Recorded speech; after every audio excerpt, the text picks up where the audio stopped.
Cher Président, chers collègues, je vais remercier les lycéens pour leur présence et espérons que la hauteur des débats suscitera l'envie de s'engager pour l'intérêt général.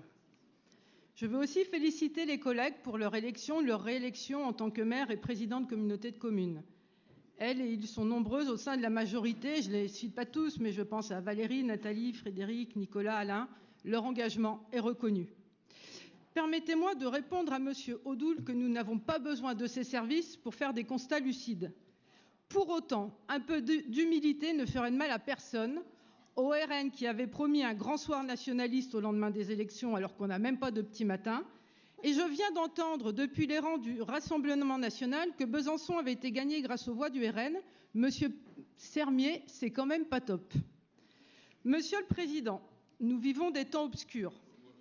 Des autocrates déclenchent des guerres dont nous payons le prix à la station-service. Et j'évoque régulièrement l'urgence de construire notre autonomie énergétique pour sortir de la pince des autocrates, de Trump, de Poutine et de tous les autres. Sortir de la dépendance au gaz et au pétrole au profit des économies d'énergie à confort constant et au profit des énergies renouvelables est aujourd'hui un enjeu de protection sociale. La promesse sociale de nos démocraties, qui s'est construite sur des énergies fossiles abondantes et bon marché, met actuellement en danger nos droits, notre pouvoir d'achat et nos libertés. Notre dépendance aux énergies fossiles touche le maillon le plus intime de nos vies. La mobilité du quotidien et l'accès au travail, aux soins, à l'école pour des millions de concitoyens. Et bientôt, ce seront nos assiettes. Le coût des productions agricoles explose, rendant vulnérables aussi bien les revenus des agriculteurs que le prix de l'alimentation. Avec la guerre au Moyen-Orient, nous vivons la plus grande destruction d'infrastructures des énergies fossiles de l'histoire. En conséquence, chaque retard pris dans l'isolation des logements, l'agroécologie, l'accès aux véhicules électriques pas chers et dans le déploiement et le raccordement massif des énergies renouvelables, du train et des cars pour tout le monde, tous ces retards condamnent nos concitoyens à une crise du pouvoir d'achat sans fin. Personne n'est pourtant condamné à boire la tasse sur un bateau percuté par les tempêtes alors qu'il n'a plus ni boussole ni gouvernail. Il y a plusieurs problèmes. Le premier, des millions de personnes peinent à payer leurs factures d'énergie et de l'autre, les compagnies pétrolières se remplissent les poches depuis le début du conflit iranien. Est-ce aux États, aux ménages, aux PME, aux TPE de payer le coût de cette dépendance et de cette guerre? Le court-termisme des États comme de certains industriels, les renoncements, les stop-and-go permanents de l'électrification du secteur industriel, tout cela établit une trajectoire vers un vaste plan social. Depuis 10 ans, c'est 100 000 emplois qui ont disparu dans la filière automobile. La trajectoire est connue et elle se confirme. Alors voir que 190 emplois du secteur automobile thermique vont être transférés de Vesoul à Poissy car l'activité diminue est avant tout une absence d'anticipation injuste et un drame pour la vitalité économique de la Bourgogne-Franche-Comté. Ce manque d'anticipation se traduit de plus par une double peine, puisque l'État va par ailleurs amputer notre politique de formation de 25 millions d'euros et donc priver les demandeurs d'emploi de formation dans des secteurs d'avenir. Franchement, on marche sur la tête à tous les niveaux. Notre majorité, elle, ne reste pas les deux pieds dans le même sabot. Depuis 5 ans, nous avons engagé une politique de conversion des activités des sous-traitants automobiles pour anticiper les mutations et éviter l'effondrement de notre tissu industriel.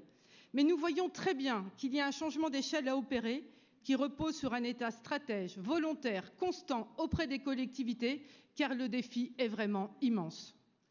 Quoi qu'il en soit, notre région construit cette nouvelle promesse sociale, celle d'une souveraineté énergétique pour le plus grand nombre, malgré les vents contraires de la démagogie, et on en entend à chaque plénière, et de l'austérité budgétaire imposée par l'État. Aujourd'hui, face à la flambée des prix, nous répondons à l'urgence. Nous saluons votre décision, Président, fruit d'un travail commun de cette majorité, de geler l'augmentation des tarifs TER sur les courtes distances. Mais nous préparons aussi l'avenir, sans bruit ni fracas.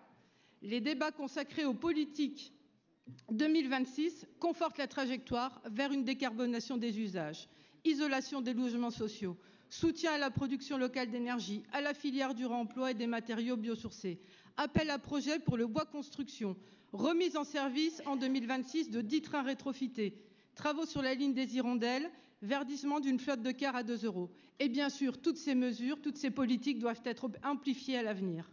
Autre secteur stratégique, l'agriculture.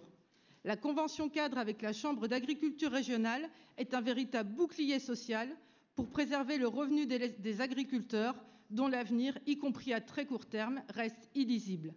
Une convention qui s'attaque à remettre debout celles et ceux dont le revenu est menacé par les risques climatiques, la concurrence déloyale des traités de libre-échange et la dépendance au pétrole et au gaz, puisque ceux-ci servent à la production d'engrais azotés.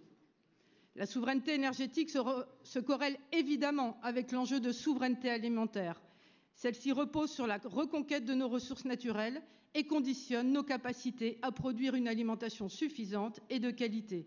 Je salue alors les partenariats qui seront votés aujourd'hui avec les conservatoires d'espaces naturels et les agences de l'eau qui permettront d'entretenir notre patrimoine commun et de prévenir les risques de dégradation.